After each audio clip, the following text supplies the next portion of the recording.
I'm your host, 0215. Today we have a podcast series on men versus women's mental health. We broke this podcast into 2 segments. Please look for the second episode soon. And men are kind of like, let's go out with a bang, baby.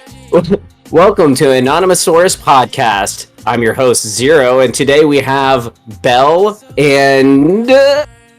Curious Brown Stain. I'll go by any one of the 3 words. All right, perfect. Curious, Brown, or Stain. All right, so let's go ahead and kick it off. Why don't we start with Curious here? Why don't you tell us what your stance is on whether or not women or men have it harder, whether mentally or physically? Okay. No friggin' clue. All right. How about you give us a little bit of insight about what you think men do or what men go through that makes it harder on their everyday lives? Still talking to Curious. Mm-hmm. Okay.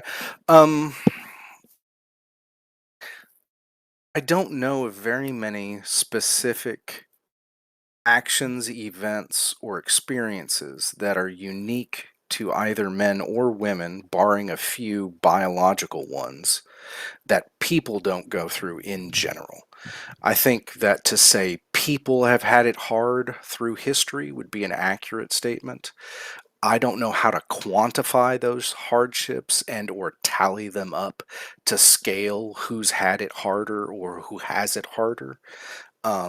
I think we would need to talk about specific geographical locations to even have a chance to be able to hone in on a valid and sound answer. Okay, that's actually beautiful. I guess I can't ask my second question because you pretty much answered it right there, which would be, what do you think women have it harder? So, Belle, how about you? What's your stance? Oh, that one's tricky. It's like, well, we're talking mentally and physically. I mean, women have to give birth to the kids, so obviously they have it harder in that aspect. But mentally and society-wise, it seems to be like a fluctuation with society, and there's some things that it's easier for men and some things that it is for women. Like men have to often get pushed into the riskier jobs, but women get pushed into the more social, underpaying jobs. So it's all just a giant balance game of who has it harder and what circumstances. Yeah, I mean, I totally agree with that too. So let's go ahead and start with this. So Curious said something about depending on geological. So I guess we'll start with what I believe most of us are most familiar with, which is the United States. And even there, I think there can be some geological differences as well. But we'll just say generally, who do you think has it harder in the United States? Yeah, I Still pretty much the same answer. Well, okay, so here's my problem. Most of my opinions and stances are data and evidence driven, and Okay. I don't have any evidence beyond Whatsoever. like what Bell said. Females have to, by necessity of biology, birth children. Mhm. To me, that's an experience that men cannot equate a hardship to. I'm not saying that Sure. it makes females' lives ubiquitously more difficult, though it certainly adds to that side of the scale. Okay. Yeah, definitely. And so like I would have to look at like, and how do we give a number to that? Like, do we put Mhm. 20 points on birthing children? Yeah, You know, yeah. like, I hear you there. Yeah. because like Okay. I've got a family member who she's squirted out like 12 kids and she says it's the best thing ever. And then my sister has had one and she swears Yeah, she's never doing it ever again. that's true. That's And very Well, true. some women it is more difficult from what I've heard. So like some it's Yeah. easy, and then others they almost die. Like, Well, and death from childbirth is, I mean, that's a mhm, real risk. I mean, at the mhm, very least, the physical anatomy is impacted. mhm. I know there's tons of women that report differences in ability to urinate. Like they'll lose bladder control when they start to laugh. Like I can't even imagine that. Yeah. Yeah. That's true. Yeah. Okay. So how about this one? Excuse me, sorry. Okay. So how about this? I believe men have the higher suicide rate over women. Why do you think that is? Go ahead, Belle. Well, in my background, I've taken a few psychology courses, and it tends to be that it teeters on how many attempts are made, but men tend to have the more successful method for suicide. And Oh, that could be interesting. another thing where women have this expectation to keep it less messy and men don't. So that's like almost makes the Hmm. fatality worse for them. Interesting. That's actually a Kind of really funny. interesting take. Yeah, go ahead. I totally agree with Bell. Based on what I've been able to look into in these statistics, is that females typically will choose less violent, more peaceful methods, which also have a higher failure rate. And men are kind of like, let's go out with a bang, baby. And, you know, the failure rate is basically equal to how the failure rate of the Yeah. shotgun shell is. Wow. Um, the other Okay. thing is like, and it depends on Uh-huh. like, if we want to differentiate between biology and Yes. I guess like Very good. social barriers, Mhm. um, there's some data that suggests or indicates, doesn't prove, but suggests that at least currently, the lack of mental health options or safety Mhm. net could be a contributing factor. Okay. Yeah. I was going to say, if it was me that was asked that question, I would say I would have thought that it would be more because of the fact that uh, men actually do it to themselves, more so that they kind of stress each other out.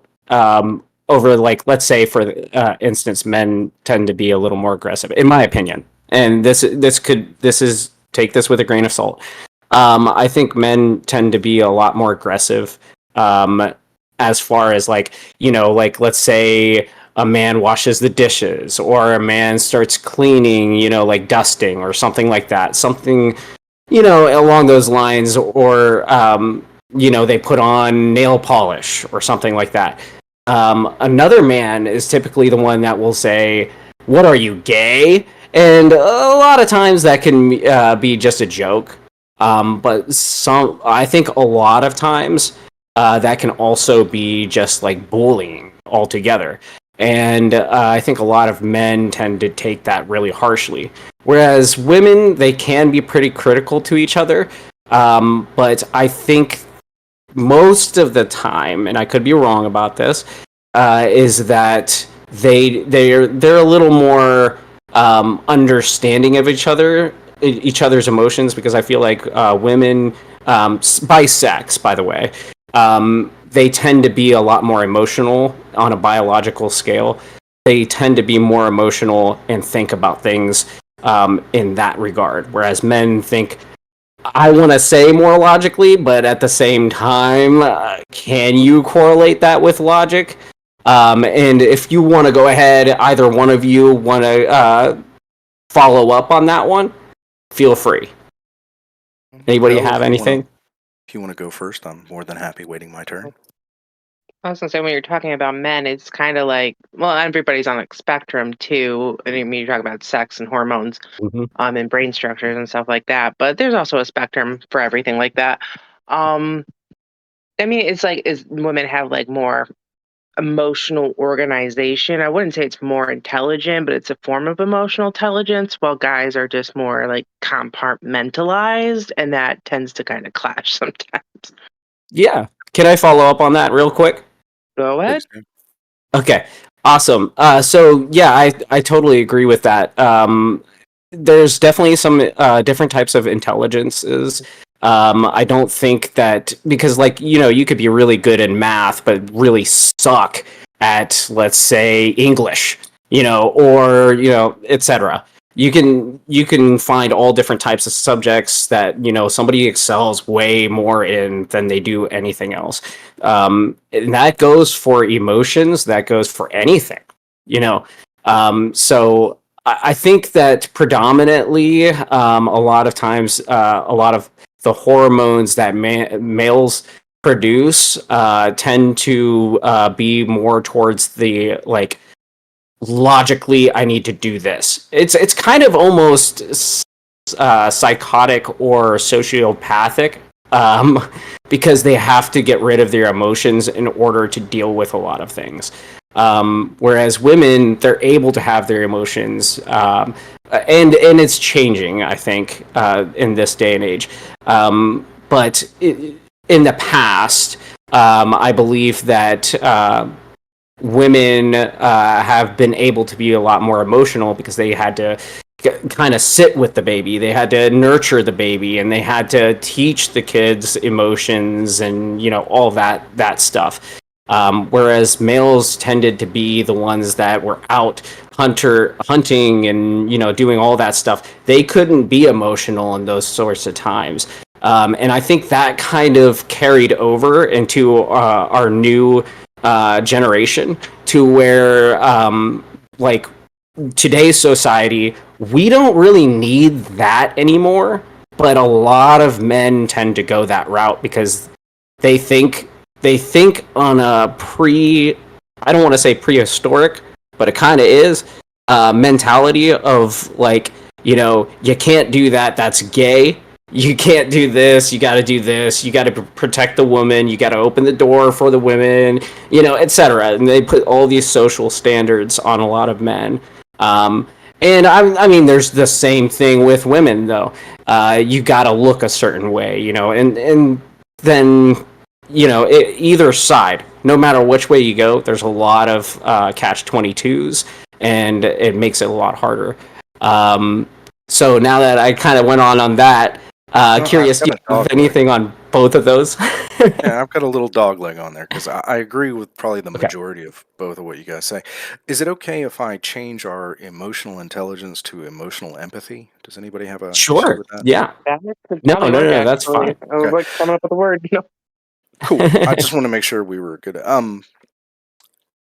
Yeah, I kind of see where evolutionarily, at least in human biology, it would be beneficial for the set of individuals that are out doing the risk taking to have a lower amount of emotional empathy, because it would serve as kind of like a survival stopgap.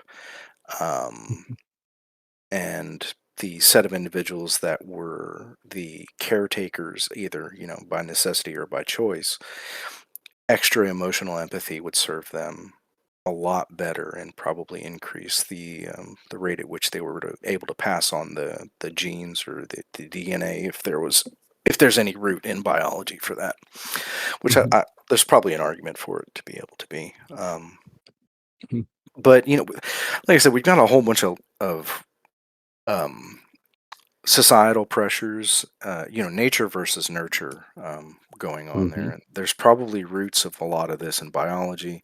There's definitely a lot of it in our society. Not only the cyclical pattern of abuse, cycles and stuff like Mhm. that, whether it's male on male, male on female, or female on female, Yeah. or female on male. Mhm. There's a time where not too long ago, you can find pictures of little boys being dressed in actual Easter Yes. dresses, and this was acceptable and Mhm. expected. Now that's considered a faux pas and somehow bad, and it's, Yep. I don't know. Yep. You can't Yeah, they be used to not. dainty. Go ahead. Yeah, They used to not emphasize gender in children as much. You just Yeah. wore whatever clothes they had available. True. Exactly. Yeah. Yeah. Especially back when it was like a struggle to just get water for the day. Nobody cared who wore what. Yeah. You just kind of wore whatever. Which is pink the manliest color? Is that a real Actually, thing? red That's and pink used to be considered more of a male color. It was considered bolder, and blue was the softer girl's color. Yeah. I interesting. forget So blue was at what point in history that kind of started swapping, but it did used to be considered more of a bold pink and red was like a more bold boy color.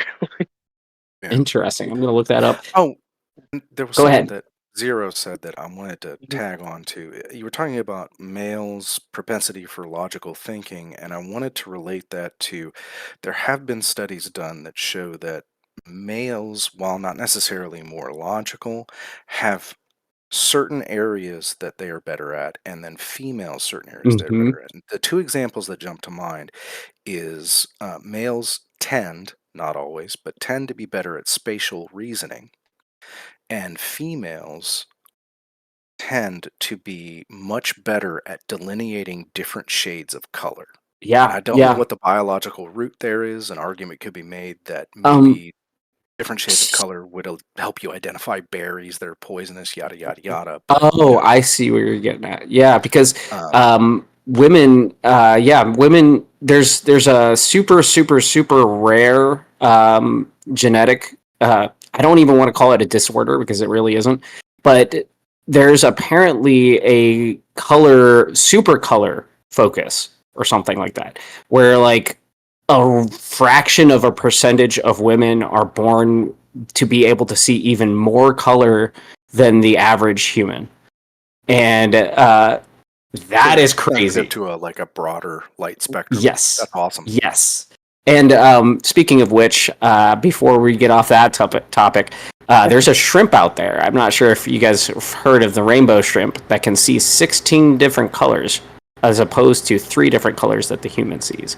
So Greedy it can bastards. see, yeah, exactly. It can see I the got the full whole spectrum. universe as a blaze. Yeah. Um, so if we can see 3 different colors and they mix to make all these colors, imagine what they can see. It's insane. But I pulled up a wiki. Now it is wiki, so it could be wrong. But apparently, in the 1920s, some The groups ultimate source of of truth. yes, It's a good starting point to find the yes, credible sources. exactly. In the 1920s, they had described pink as masculine. It was accepted. It this has become accepted as the norm from the 1940s. Is So when they said pink is for girls and blue is for boys. so about a century ago, and we've done Mhm. a hard Yeah, flip. A that's a hard flip, and really hard I, flip. I don't know if it's quite accurate, but it was also the Nazis and the pink triangle for gay men that kind of made that less of a masculine color, which is a really dark history. But That would actually Okay. make sense because the 1940s is about when Mhm. World War II Yep. started, I believe. I think it was 44. 1945 is when It it was either ended, or it's either 44. 40. Yeah, it was either like 40, somewhere in between 41 and 43. I got a buddy Okay. who's really deep into war history, and he'd know like that. But Right off the top. All right.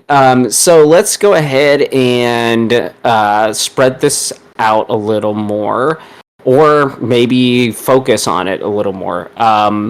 What about in, let's say, business?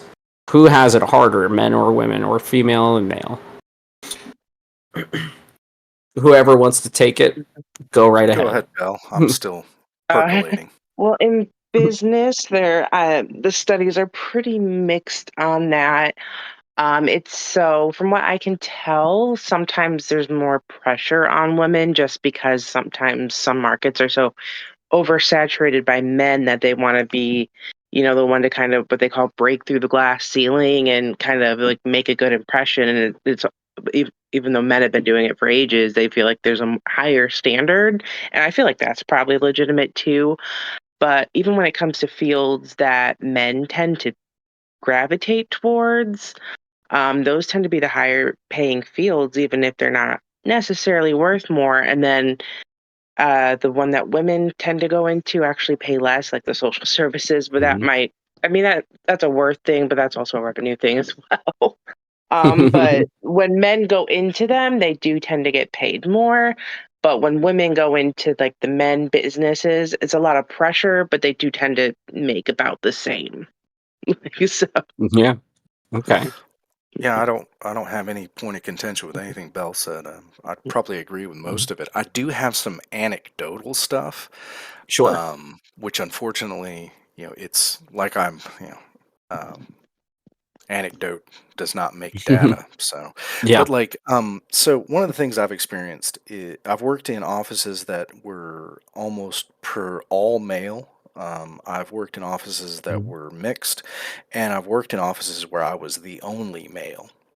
And what I find Mhm. interesting is that in every single situation, the physical labor that was difficult for a person, regardless of their sex, was always relegated to any of the males. When I showed up Yeah. to all of I've worked in four different, almost 100% female offices where I was the only male. And when I showed up, there was a backlog of physical labor to be done. And my job Uh, was to get the physical labor done rather than ah, do the job I was hired to do. interesting. This is Hmm. anecdotal, and maybe it's just me Hmm. choosing really shitty jobs. Yeah, I think that's a really good point because I was in a job where same thing, predominantly women. Like everybody was women in the job. The general manager, the corporate teams, the front desk staff, the housekeeping. You can obviously tell I'm talking about a hotel. The What? kitchen, everything. Everything was ran by women. Everything. I was the only male there. But they expected me to like do all of the manly stuff.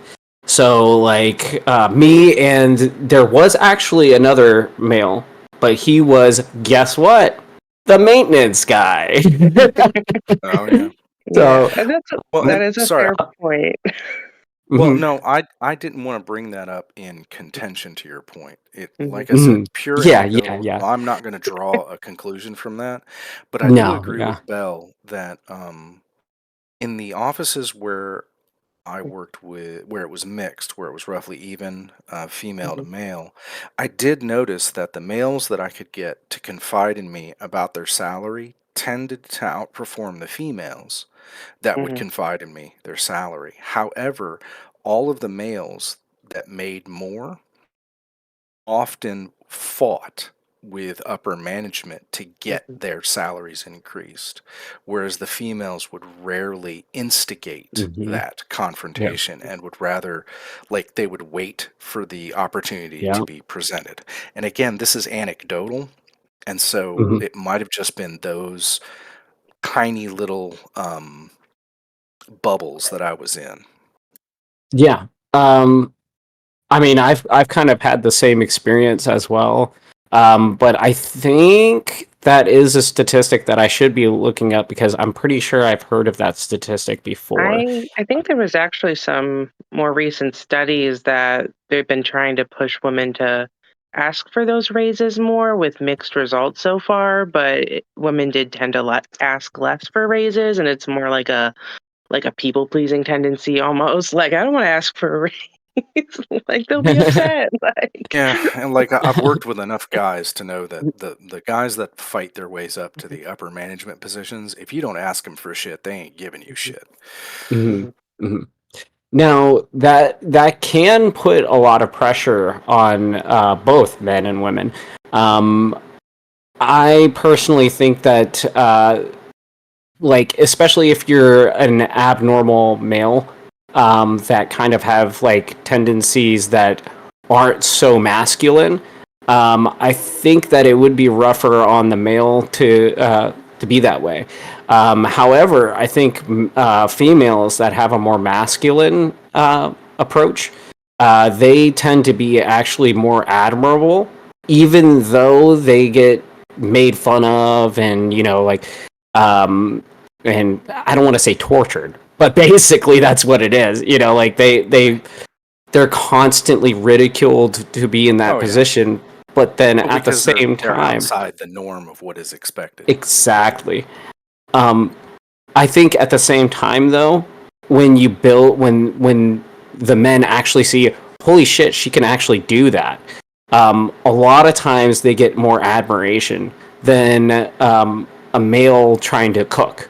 Because another male that sees a male trying to cook, they're just going to say, "What is he, gay?" Sorry, it's always going back to that. I know I'm stepping on Belle's toes just a little bit, but how weird is it that today it is viewed as feminine to cook and not masculine, when almost like just 100, 200 years ago, like it was masculine to cook. Yeah. All the top chefs, like. Yeah. Sorry, Belle. I didn't want to cut you off. That's a good observation, though. That's a very good observation because, you got campfires and stuff. I think that's why a lot of times grilling is considered masculine, because it's just like you're outside on the open fire. Anyways, let's try to get back to Belle. What do you think about all that? Well, I was like, I lost my track of thought, but no, it's okay. You're fine. We were talking about grilling over an open fire. Like back in the day, it was considered masculine to do that kind of stuff. Whereas today, it's like if you put something in the oven, it's supposed to be a female that does it. Well, I mean, a lot of professions have kind of flip-flopped that way too. Like it used to be all masculine, and then it switched to feminine, or vice versa. Like when computers started up, actually, you know how like tech and stuff is not completely male dominated, but it's fairly male dominated. It used to be considered a feminine job. Like only women would sit there and click a keyboard. That's true. Assistants or operate and stuff switchboards. Yeah, because if like acquaint or associated with secretarial work. But then when men found out that you could do all kinds of crazy stuff with it, you can build like all kinds of remote control things and whatnot. It's like, let me take this. But then that's why I think it's sometimes women get overlooked because, well, have you ever seen the picture of the woman who pretty much wrote the entire code for like a major space mission, standing next to a giant stack of paper? Yeah. And like, it's because they don't get that much credit for that.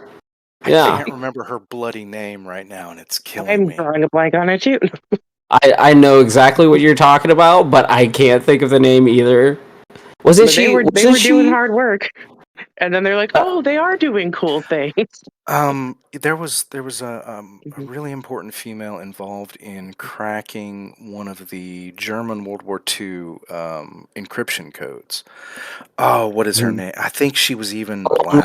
Alan Turing, right? Yeah, that's exact. I think that you're thinking of who I'm talking about. I was like, you're like, oh, Alan Turing, the gay guy that was responsible for coding, but then ended up getting later like chemically castrated by the government for being gay, even though he like won the war.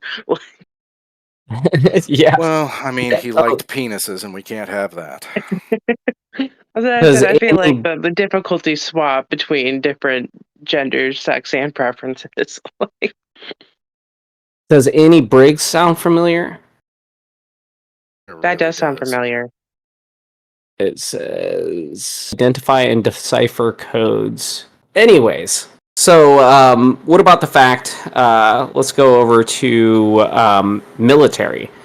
As of now, from what I understand, women are not allowed to fight in the infantry, and I know some women that really want to do it, and they're just totally bummed out that they can't. Also, men have to sign up for service. Yes, selective service. So if anybody gets drafted, it's usually it's only going to be men, and then if they really have to, they start integrating females from the military that's already in the military.